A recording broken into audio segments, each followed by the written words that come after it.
I haven't got a green screen anymore, so we'll just see how this goes. Hello everybody, my name is Jack the Jobber, and welcome to a series I'm gonna call, Very Weird Wrestling. If you've never seen me before, I look at wrestling, it drives me absolutely insane, and then I share that insanity with you. And with SummerSlam on the horizon, what better way to celebrate than by looking at a very weird old SummerSlam. This is Very Weird Wrestling, episode 1, hopefully the first episode of many. Like the video and subscribe and all that sort of stuff. And this is SummerSlam 2005. Ooh. Also, I'm trying to do my own editing now, so like hopefully nothing goes wrong with the edit.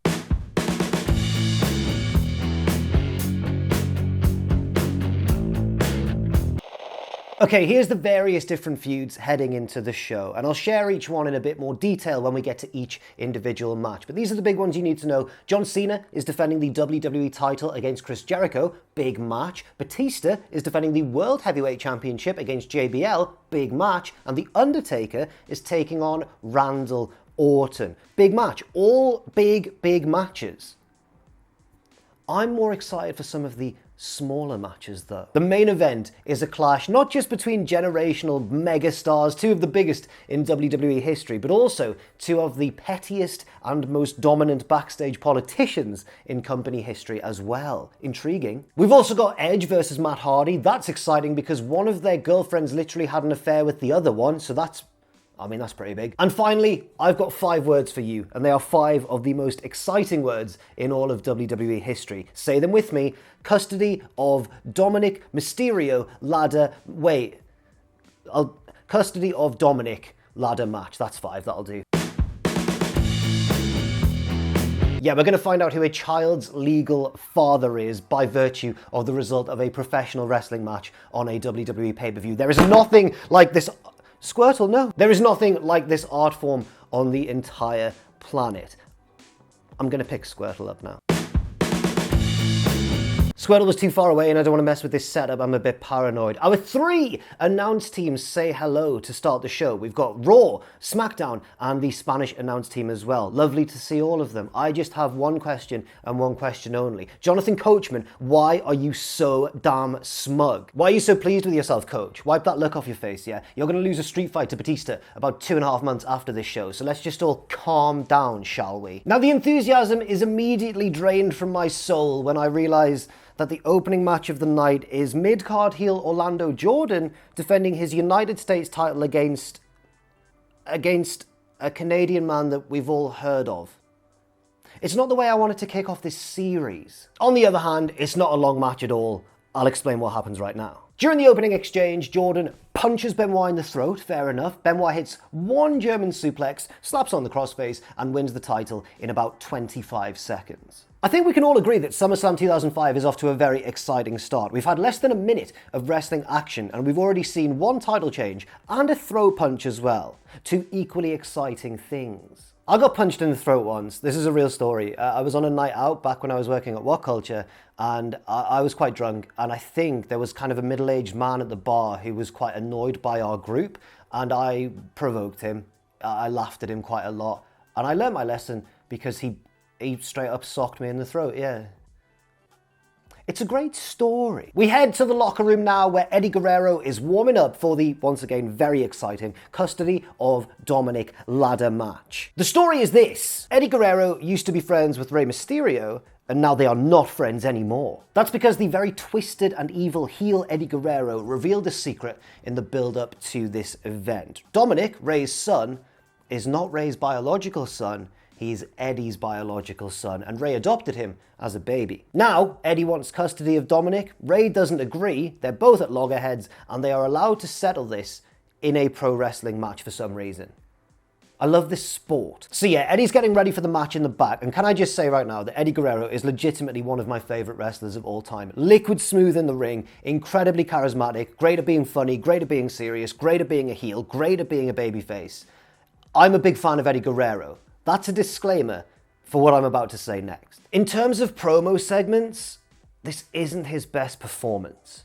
but it's also not really his fault. Eddie is joined in the locker room by his wife, Vicky Guerrero, and it's quite weird to see Vicky before she went all evil authority figure. Sometimes even a great wrestler's performance can be dragged way down if their dance partner isn't quite as good as them, and apparently the same can be said for backstage segments. They are stumbling all over each other's lines, basically, but the point of the segment, from what I can glean, is this. Vicky's trying to talk Eddie out of the match. She knows that he doesn't really care about having custody of Dominic Mysterio. He just wants to prove that he's better than Rey, who he's always been jealous of. Eddie's like, no, I swear down, I do care about, what's his name, about Dominic? Yeah, of course I do. Vicky's like, I'm not sure if I believe you, but I still love you anyway. Then Vicky starts to go into like this narrative. She starts to like explain what's going on. She goes, you were a man, Eddie, that I married many years ago. And I'm like, why is she talking like a narrator at the start of an RPG? I'm sure that Eddie knows this information already, and he doesn't need this explained to him, right? Anyway, Eddie doesn't take too kindly to Vicky trying to persuade him otherwise and yells at her to get out.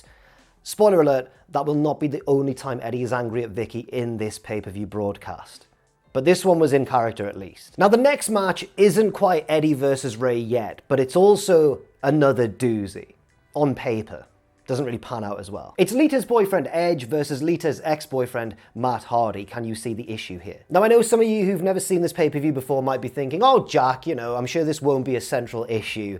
They're all grown adults, I'm sure they've all moved on from the situation. I'm imagining that it's fine. And to that I say, have you ever watched pro wrestling before? And because this is pro wrestling, this match is entirely about the fact that Edge has stolen Matt Hardy's girlfriend. Of course it is. But also, in a weird way, this isn't pro wrestling because this also happened in real life. Lita really did have an affair with Edge when she was with Matt Hardy behind the scenes. And I find it crazy, not only that everybody kind of worked it out and were able to put on this match together, but I also find it crazy that this is the second match on the undercard. This could feasibly have been the main event of SummerSlam if they'd built it right, which they absolutely did not. In real life, behind the scenes, once this whole scandal broke, Matt Hardy was fired for his attitude in the wake of the scandal. He then went to the indie scene, he did some Ring of Honor dates, and was eventually rehired by WWE, thanks to a very popular online petition to bring him back, and fans chanting his name at shows and all that sort of stuff. You've got such a great organic build heading into Matt Hardy versus Edge here, and they just don't capitalize on it. I mean, the bell rings, the match starts off well enough with the two of them brawling, round the outside of the ring, round the outside. Guess who's back? Back again. Matt Hardy, I just told you. And then finally they get in the ring and Matt's just continuing to beat Edge down and the crowd are really into it and they're like, get him, get your revenge, Matt Hardy. And then something interesting happens. Edge gains control and then he starts to quite viciously beat Matt down. And I'm like, okay, I maybe personally wouldn't have had them turn the tables so early on in the match, but I guess we'll see where it goes. They do a spot with a spear through the ropes off the apron, always very scary, but very nice if done correctly, and then they get back in the ring, and Matt once again is on top, and he's beating Edge's ass, and I'm like, yes, here we go, finally, we're gonna get some excitement. Then it gets weird. They're in the corner, Edge is on the defensive, but then he drops Matt face first into the ring post, and Matt's busted open, and Edge is back in control, and he beats him up, and then he beats him up some more, and then he beats him up some more, and then the referee waves it off, and Edge wins by stoppage. Oh. Sometimes, do you not agree? Wrestling doesn't have to be complicated. The bad guy does something bad, the good guy wins in the end. Sometimes there doesn't even have to be a third step. That's a perfectly good wrestling storyline right there. And WWE didn't do it. Here, right, and this is where we remember that Vince McMahon is a very strange individual indeed.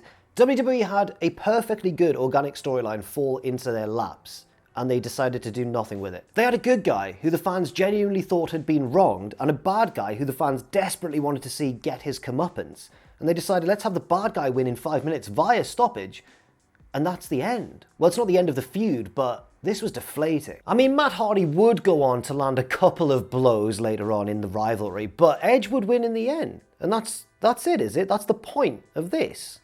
Okay. I will concede that it did help turn Edge into an all-time villain in WWE. He went on to become a multiple-time world champion, won everything, all that kind of stuff, okay. But just in the context of this very storyline itself and this pay-per-view, What did it achieve? It taught me nothing, except that there's no point getting invested in anything anymore. Sorry, I'm okay.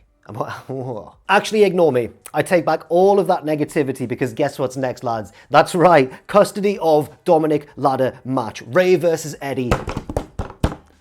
Let's go. I'm worried that that's not gonna... This is a new desk and I don't know much about its integrity yet. Now, I've introed this storyline already earlier on in the video, but can I just reiterate how hilarious it is hearing the commentators talk about this with such serious voices? Like, well, for the first time in WWE history, the custody of a child will be decided in this wrestling ring. Not only that, it's not just pinfall or submission, by the way. They have to climb a ladder and retrieve a briefcase in which is a contract for the custody of Dominic Mysterio. The legal papers are suspended above the ring. Eddie makes his entrance first and Dominic's there in the arena. He's in the front row next to his social worker. How does she have a job, by the way? She's going to risk Dominic being with his dad, who he wants to be his dad, and she's going to allow that to be put on the line in a ladder match. What's going on? Look at that. That's the face of incompetence. I have to say, I have to compliment Dom, by the way, on his acting ability. Great acting from Dominic Mysterio. The kid's a worker, brother. He literally is. He won the Intercontinental title at WrestleMania this year, didn't he? Time's weird, isn't it? I'm old. We're all old now. Rey makes his entrance. And you know that, like, inspirational head bump thing that he does with children in the front row? He does that, but this time he does it with his own son. And the social worker's right there. Is she not taking any of this into account? Eddie tries to get the upper hand in the mind games before the bell. He gets back out the ring and goes and shakes the social worker's hand. And she's like, yes, hello, you seem like a fine, upstanding man. This guy just came into the arena seconds ago and the music was going, we lie, we cheat, we steal. Eddie gets the upper hand early on and beats Rey down on the ramp, gets back in the ring, sets up a ladder and he's climbing, but Rey gets back in and drop kicks the ladder over, saving the custody of his son. This match is awesome already. It's not just me that knows what's at stake either. Dominic Mysterio absolutely knows. Look at his happy little face there because his dad's saving the day. Rey does a nice baseball slide with the ladder and then does like a springboard seated senton onto Eddie, who's holding the ladder, and it looks like he almost gives him whiplash. It's horrible looking. But that's from the expert opinion of a man who has given and or received 0 springboard suplexes. Springboard seated sentons is what I was thinking of. Now they both climb a ladder and they're battling each other at the top, and to be fair, the crowd are into this stipulation a lot. Regardless of how ridiculous it is, whenever one of them reaches for that briefcase, you can really hear the excitement. Eddie then vaults into a sunset bomb over the top of the ladder, a thrilling spot which unfortunately, despite being two of the smoothest wrestlers of all time, I'm quite confident in saying that, they do ultimately mess it up a bit. Nobody's perfect. Except for Steve Blackman. Eddie doesn't let that slow his roll though, and he makes a delicious Rey sandwich between 2 ladders. It's probably more of a baguette actually, and he slingshots himself onto it. Eddie climbs again, but Rey saves the day once more by placing a ladder diagonally against the first one and using that to save the custody of his son. Eddie must feel like when you're playing Fortnite and somebody knows how to do the building element of it when you're playing the game. I've only played Fortnite like twice ever, and both times I spent most of it hiding, but whenever I had to get into a shooty shoot-off with somebody, they knew how to, I think it's because they were children, they just intrinsically knew how to do all the building stuff, and I don't know how to do any of that stuff, and I'm like, come on, you're in my sights now, and it's just like walls are being put up and staircases, and I just know that I'm going to end up in a compilation somewhere with dubstep blaring over the top, and it's like, I own this noob 2K25. We get another scary moment now as Rey tries to backdrop Eddie onto the diagonal ladder, but as he lifts Eddie over, Eddie's feet hit the briefcase. It throws the whole spot off. The ladders collapse and the wrestlers just crumple into a heap on the canvas below. The crowd absolutely love it, but I do not, because I care about the health of these wrestlers, and that makes me a really great guy. Eddie takes control once again with a few more big ladder-assisted moves, and he's got the match won. He climbs, the briefcase is within his grasp, but wait! Who's that tiny little boy in the ring? Why, it's none other than future IC champion and sleazeball, Dominic Mysterio. I know Dom's a child here and everything, but I'll be honest with you, he does not put enough effort into tipping this ladder over. He just grabs it and goes like, Dom? This man's trying to take you away from your home. Rey climbs back up and he's got the briefcase in his hands, but Eddie kicks the ladder away and Rey's dangling. Always a dangler, and then he always a dangler, and then he falls. I don't know why I've made myself laugh with that one. Then he falls into a hard powerbomb from Eddie, catching him out of the sky. Very nice indeed. I'm serious once again now. Eddie climbs now, having trapped Rey under the ladder, and Rey has nowhere to go, and Eddie climbs. There's nothing to stop him now. He grabs the briefcase, he taunts Rey, he stalls for a bit, struggles with the latch, then he looks down at Rey, taunts him again, and he still doesn't do anything. And then Rey tips the ladder over and then pulls Eddie down and the match continues. What? Now this may seem confusing if you've never seen the match before. What on earth happened there? Was there a miscommunication? Yes.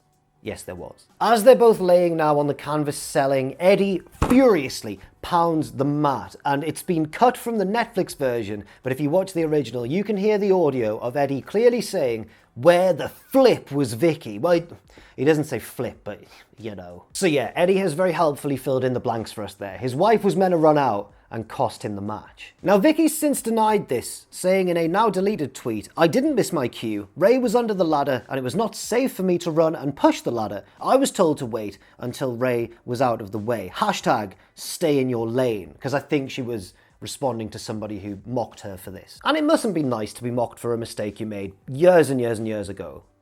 But the problem is, I don't know if I believe her.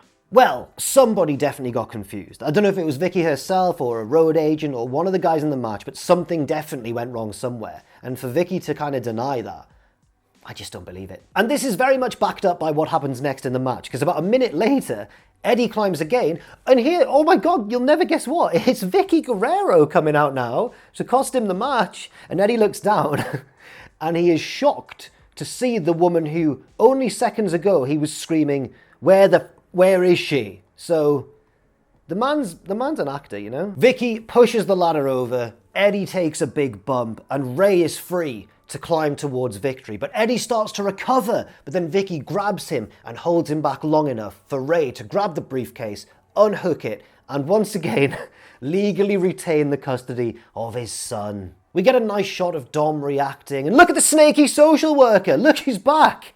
That seems like a fake smile to me, social worker. Why do you hate the Mysterio family so much? Rey celebrates with his son. His wife comes out and they all celebrate together as a big happy family. We think it's over, but just the cherry on top, Rey gets back in the ring and clocks Eddie Guerrero with the briefcase. How do we top this? Well, we get Le Champion before he was Le Champion. Well, he'd been champion of other things, but he's trying to become a champion again, once again, tonight again.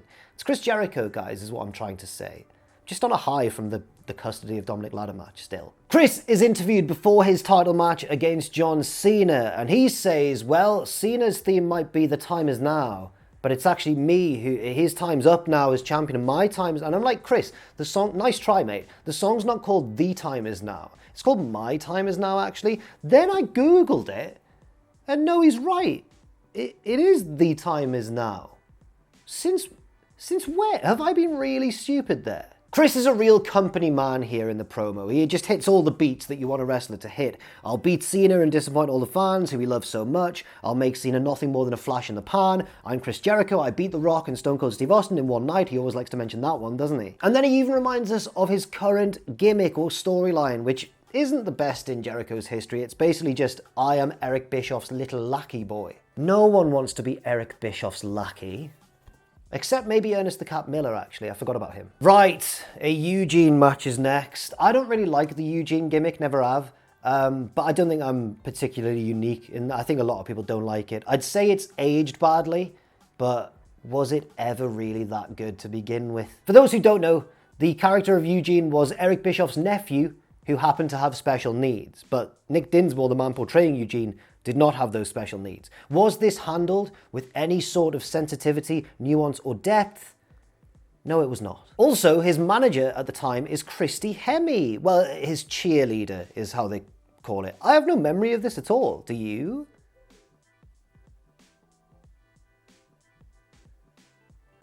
There was a shout from outside there. Anyway, Eugene's match here is with Kurt Angle because Eugene has Kurt Angle's gold medal and Kurt Angle wants it back. Do not take Kurt Angle's gold medal from him.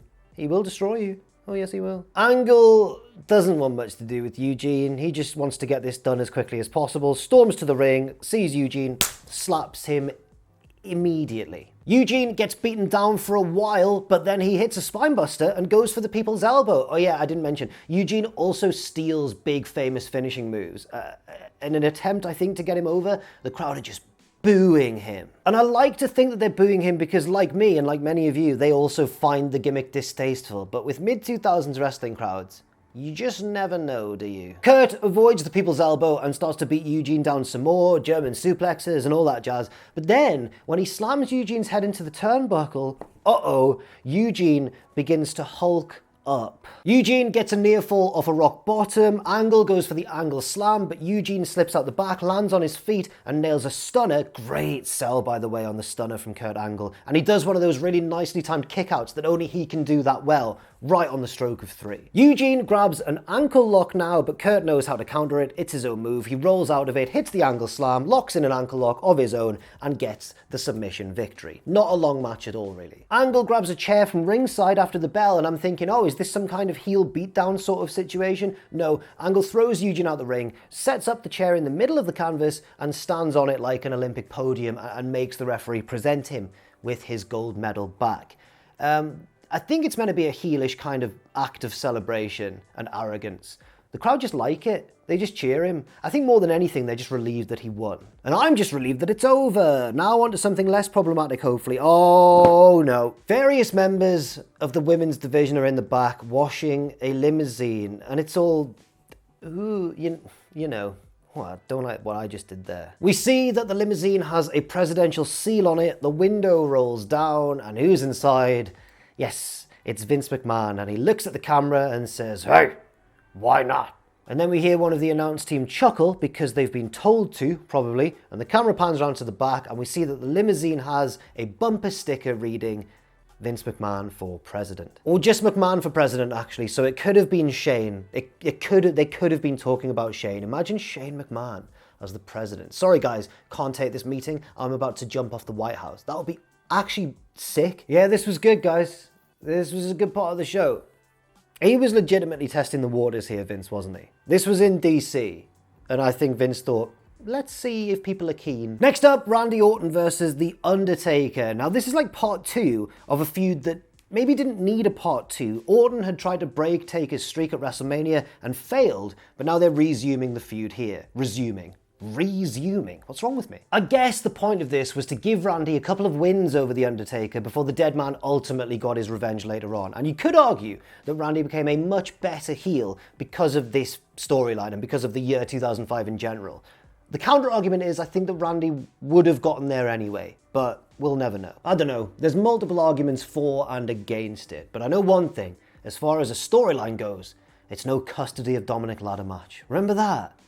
Feels like so long ago already. The opening of this match is slippery, snaky Randy Orton trying to stay away from big, gruff, tough, indestructible Undertaker. And I'm quite enjoying it actually, because it's been a while at the time of recording since we've seen this version of Randy Orton, rather than the modern Randy Orton, which is like a space marine who can do wrestling moves. He's just indestructible. Ooh, I know Warhammer. Look at me. 40k?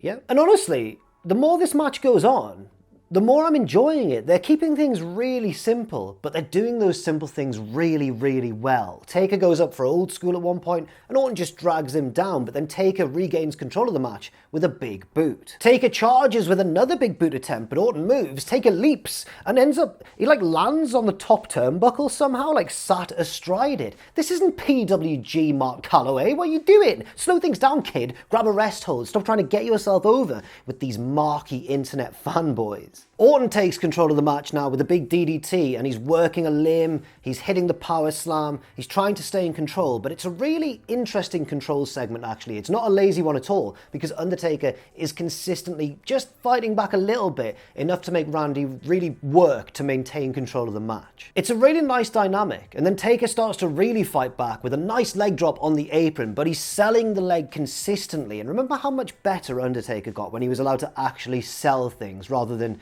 when he was just a big stiff zombie man impervious to all pain. Now we are into the finishing stretch. Randy goes for the RKO, Undertaker avoids it, grabs a tombstone attempt, Randy goes, whoa, you know, like the, you know what I mean, whoa, but then Taker, Orton goes, whoa, and then he's in control, and then, whoa. I'm an easily pleased man. Neither of them is able to hit the tombstone at this time. Randy goes up top, goes for a crossbody, Taker rolls through, nails the chokeslam. I'm like, this is a sick match, my dudes. I hurt my finger there. It's a sick match. And then a fan's in the ring. If you don't know the conventions of wrestling too well, a fan being in the ring is usually frowned upon, to say the very least. You can absolutely tell though that this is part of the plan of the match, because if a fan had really jumped in the ring, this would be the cue for everybody to just beat them up if they wanted to. Wrestlers, the ref, security guards, everybody. Especially Undertaker, who would probably love nothing more than an excuse to just batter a wrestling fan. Instead, a few officials kind of gently usher the guy out of the ring, and Undertaker kind of just lightly shoves him, which is the fakest thing I've ever seen. Undertaker would probably kill for the excuse to kill another separate wrestling fan. That's how much he would have wanted to do that here. And instead he's like, hey, get out of here, dude.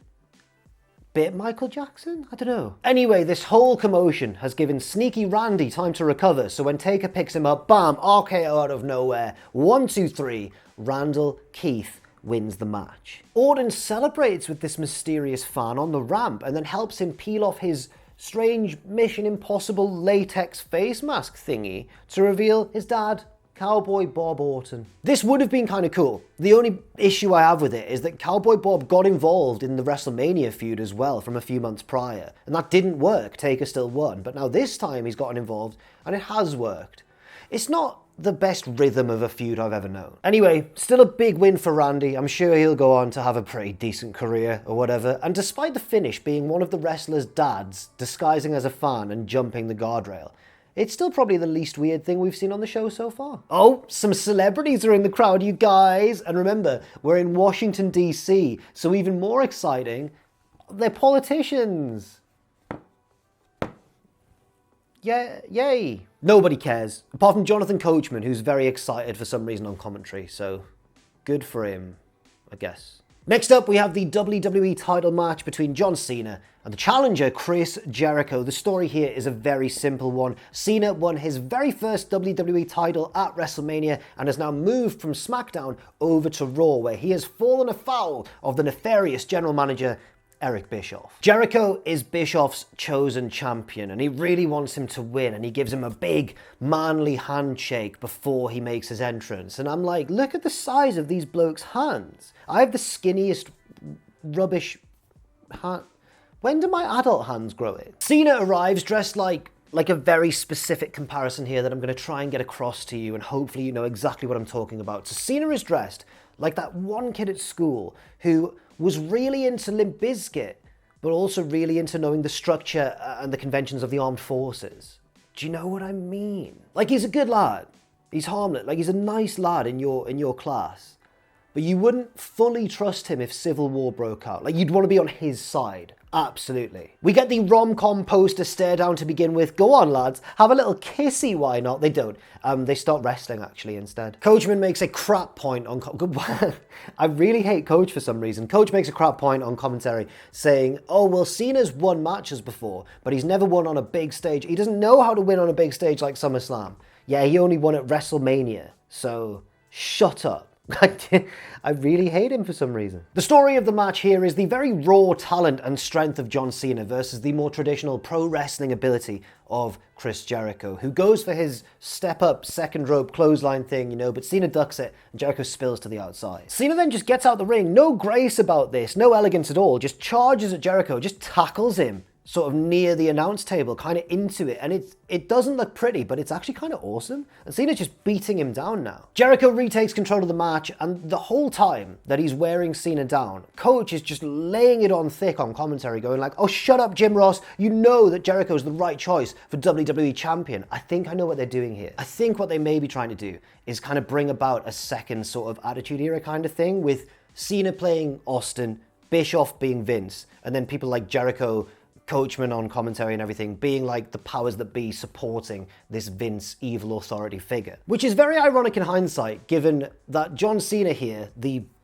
rebellious, cool, fan favorite champion, would become the ultimate company guy. Nice moment now as Cena misses a running splash and just flies over the top of Jericho, and audibly you hear him go, "Ah!" Like, say what you want about John Cena, man, whether you love him or hate him. He has always been an absolute cartoon character, and I think that's probably for the best. Oh, a very nice moment follows as Cena avoids a lion salt, scoops Jericho up for his finisher, but Jericho reverses very nimbly into a victory roll, but then Cena kicks him away, and Jericho just goes flying out the ring, and I'm like, pro wrestling, yes! They've got good chemistry. The match is really ramping up now, and Cena hits his top rope leg drop over the back of the neck, a move that I always think looks absolutely devastating, especially when his real finishers just wee plop. Speaking of the AA, or the FU as it was known at the time, Cena goes for another one, Jericho gets out of it, Cena just levels him with a lariat, and JBL's match is next. I bet he was absolutely furious behind the curtain. And they've built this match very nicely. The crowd are rabid, by the way. We get dueling chants of "Let's go Cena," "Let's go Jericho," and it's very interesting to see just how early on Cena was this polarizing person in the roster. Like, even months into his first title reign, he's already split the crowd entirely. Cena runs through his finishing stretch, but Jericho grabs him as he goes for the 5-knuckle shuffle, and Jericho locks in the walls, and Cena bravely makes the ropes, and you hear thousands of children going, "Yes!" They're so relieved. It's exactly how I felt when Bullseye left the group in Extreme Dinosaurs, but then he returned and saved the day in the end. Bullseye was the best one. He never got enough credit.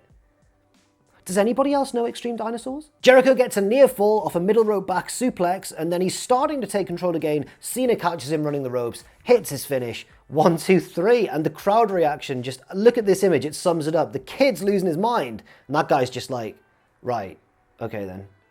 I wore my best tank top for this, but okay. It's a good match, and the crowd are super into it, but the abruptness of the finish is perhaps a good example of why Cena was so polarizing, even in mid-2005. He's just Superman. The second last match of the night is a no-holds-barred match for the World Heavyweight Championship. Batista defending against John Bradshaw Layfield. And because Cena went over to Raw, Batista is now on SmackDown, and he is the big bad wolf of the blue brand. Awoo! That wasn't his gimmick at all. Batista won the big gold belt from Triple H in the main event of WrestleMania, and just like Jericho was used to kind of further legitimize Cena here, I think JBL's being used to give Batista that little boost too. Little babyface booster Bradshaw Layfield, boosting the babyfaces on the blue brand all day long.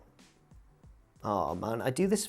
This is what I'm going to be good at. Now this match is a rematch. They fought in the main event of the last SmackDown exclusive pay-per-view, the Great American Bash, a main event which didn't really have a conclusive finish. I don't know why they did that. I did a bit of research, couldn't find out why. My best guess is that they didn't have another opponent lined up for Batista at SummerSlam, and they thought, we'll just stretch this out. JBL comes out in his limo with JBL dollars falling from the sky.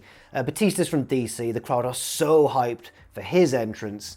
And then we get a very visually unique start. Batista does, you know, his pyro taunt thing with quite a unique camera angle, which we've seen before, but then we see something we've not seen before. JBL just walks into frame and just attacks him. It's like he's glitched into a GTA Vice City cutscene or something. Tommy Vassetti, I know that name for a long time. Tommy Vassetti. So yes, JBL starts a brawl before the bell.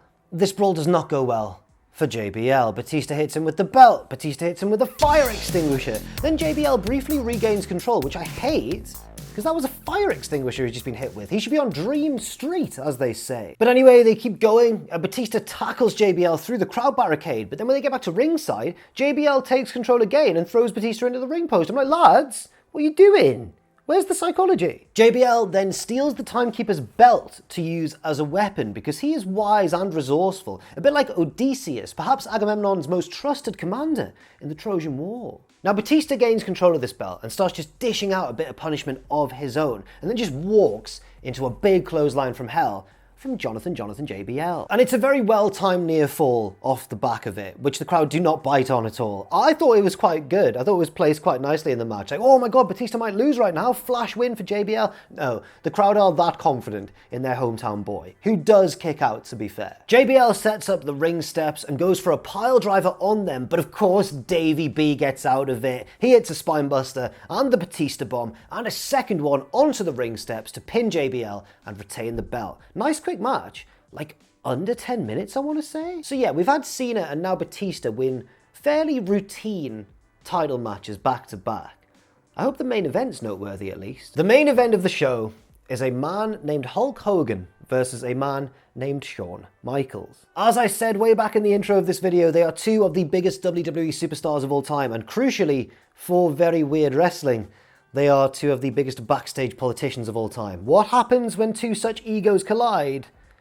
Things get weird. Now, by 2005, HBK had kind of rehabbed his image. He kind of turned things around behind the scenes and was a generally well-liked figure by most accounts. And Hulk Hogan, well, he was Hulk Hogan still. The pair had actually teamed together earlier in 2025 as babyfaces, winning tag matches in the spring, and then Michaels turned heel and challenged Hogan to a match. Two things to note here. One, Michaels was allegedly not happy about being made to turn heel, thinking that a big dream match between two good guys would have been fine as it is, and I think he's probably right. And two, and again this is allegedly, but apparently this was going to be a series of matches. I want to say 3 matches with Hogan winning 2 of them, or maybe even just 2 matches with one man winning 1 apiece.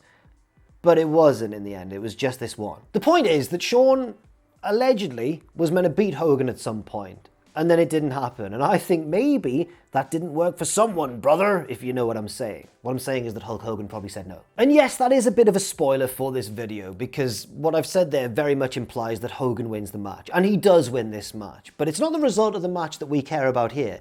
It's what happens in the match that is the very noteworthy thing. The build to this match saw Michaels channel his old juvenile, disrespectful 90s self, including that famous skit where he dressed up as an old Hulk Hogan, portraying him as a washed-up, delusional has-been. I don't know where he got such an original idea from. Michaels comes out, we see pro-Hogan signs all over the place. There's no split crowd here. They want Hulk Hogan to win this match. Terry makes his entrance. It is the most American thing I've ever seen.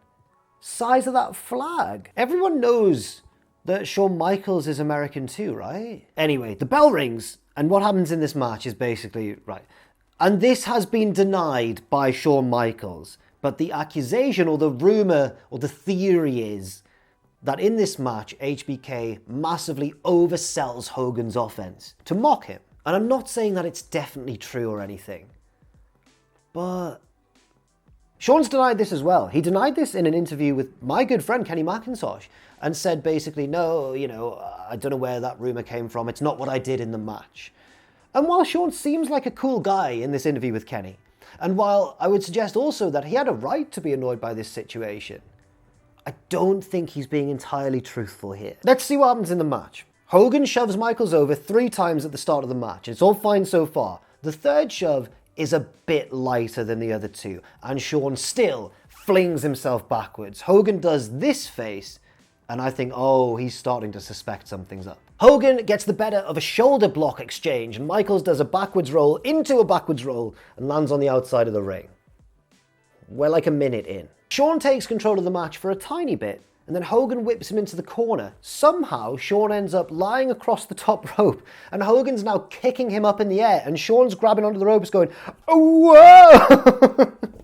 It's really funny. Shawn then crotches himself accidentally on the top rope due to the sheer power of Hulkamania. He gets down, Hogan does like a smash into the turnbuckle with Michaels' head, and Michaels sells this quite straightforward move by leaping onto the bottom rope, doing the head smash, and then doing a turning, flipping 180 sort of senton bump to the canvas below. I'd just like to make something clear right now. And this may be an unpopular opinion, and I know Shawn's been unprofessional and everything, if this is indeed true and this is what he was doing deliberately. I think this is hilarious. I don't know, man. I'm a petty guy sometimes, Some of you will be as well, and I can definitely react badly if I feel like someone's trying to take advantage of me, and I think that's, in my opinion, I think that may be what Shawn was doing here. I mean, I can't say that I would have done this in the main event of SummerSlam in front of thousands of people. But I can't say that I wouldn't have done that either. A middle-aged man once cut in front of me and my girlfriend at the time when we were at a bar. And it annoyed me so much that every time I got a drink after that, as we walked past his table, I would then leave the receipt on his table just so that he would get annoyed by my presence as I walked past. And I think, this wasn't the time I got punched in the throat. but I'm starting to join the dots here. What I'm saying is that I am Team Shawn Michaels in this situation rather than Team Hulk Hogan. Some of you will disagree and that's fine. We're all allowed our own opinions. I find it funny what Shawn did. Shawn takes control again for a brief moment and then gets clotheslined to the outside where he takes about 2 extra bumps than needed, at one point standing up just to cartwheel himself over again. Coachman on commentary around this point says, "It almost seems to me like Michaels may have too much energy today." And then Jerry Lawler chimes in and goes, "Yeah, it seems like Shawn's psychology is a little off." So like, they're trying to semi-disguise it, but everyone knows what's going on here. Allegedly. Michaels then starts just kind of hitting Hogan with these little stinging open-handed slaps to the face, which makes sense in the context of the match. Michaels is this heel, he's trying to get in the head of the babyface who he's kind of in over his head against and needs to go outside of normal strategy to try and win the match. And by irritating him with these slaps, it makes a lot of sense. But also, I think in real life, this would probably be annoying Hogan even more. Hogan again whips Michaels into the corner. This time, he ends up on the apron. Hogan comes in to continue the attack, and Michaels just slaps him again really quickly. It feels, this one, a little bit like not part of the plan, and it feels like maybe they've lost their way a bit in the match. And I think that I'm not saying anything else. I'm not saying that Michaels just decided to slap Hogan there because it would be funny. Not at all. They head to the outside and Hogan slams Shawn onto the announce table where he turns around and does this face. He's either tired, which is fair enough. Hogan wasn't a spring chicken at this point and had been wrestling for quite a few minutes at this stage of the match. Or he's livid. And I don't know which one it is, but I think it's fair to say this is not a normal Hulk Hogan expression. Anyway, Hogan blades at some point in this sequence, and now Michaels is going in to try and win the match once and for all. Flying clothesline, kips up to his feet, he heads up top, but he misses the flying elbow drop, and Hogan starts to Hulk up. Hogan goes, "You, soldier boy up in the..." Right hand, oh, goes for the big boot, but Michaels counters it with another flying clothesline, taking out not just Hogan, but the referee as well. I'm not exactly certain why the ref was bumped at this specific time, because Michaels doesn't do anything outside of the rules here, and a replacement referee runs down. Well, Michaels does lock in a sharpshooter, which I guess is against some sort of moral rule of being a nice person. We will never forget the screw job. And I don't think this is necessarily HBK's fault, but this is no Brett sharpshooter. Like, HBK barely gets Hogan's legs off the canvas. I don't know if Hogan's sandbagging or is just tired and is just a dead weight by this point, but it doesn't look great. And Hogan, of course, bravely makes the ropes. This ref also gets bumped temporarily, and this is where Michaels decides to cheat now. Sickening chair shot right across the top of Hogan's head. It's never something we like to see in wrestling these days, and it's nasty. Shawn hits the elbow drop, hits Sweet Chin Music, makes the cover, the referee's on the scene. Surely this is going to be like a crazily good near fall, right? I can't bring myself to like it, and that's because I'm just a cynical boy. I can't let myself get excited when Hogan no-sells a load of devastating offense. I wasn't there in the 80s, I know it was the most exciting thing ever. I just don't have that emotional connection, I'm afraid. But what I will say is, the live crowd here at SummerSlam 2005, oh, they absolutely do love it. And I guess that is the point. So yeah, Hogan kicks out and is straight on his feet. Right hand, you soldier boy up, big boot. Shawn takes probably his most infamous bump of the match, because off the big boot, he takes the bump, gets up, runs around like a rag doll, and falls over again. And Hogan's like, what? I would be as well, but Hogan maintains his composure, hits the leg drop, and wins the main event of SummerSlam. Hogan gets the win and celebrates in typical Hulk Hogan fashion, la la la la la la la la. But then Shawn Michaels interrupts and he shoves him.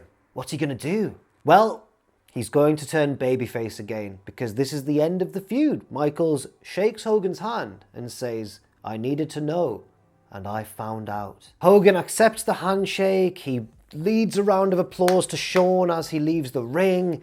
And Hogan celebrates again. It's just two absolute pros who respect each other, Wrestling fans, man, we absolutely love this kind of stuff, don't we? We love it when the insides of the wrestling business sort of spill out and accidentally become visible on camera. Does that make us very cool and interesting people? No. But does it make for very weird wrestling shows? Partially, yes. And this one also had, of course, the Edge and Matt Hardy stuff and the custody of Dominic, Ladder, Macho-Rooney. Yes, indeed.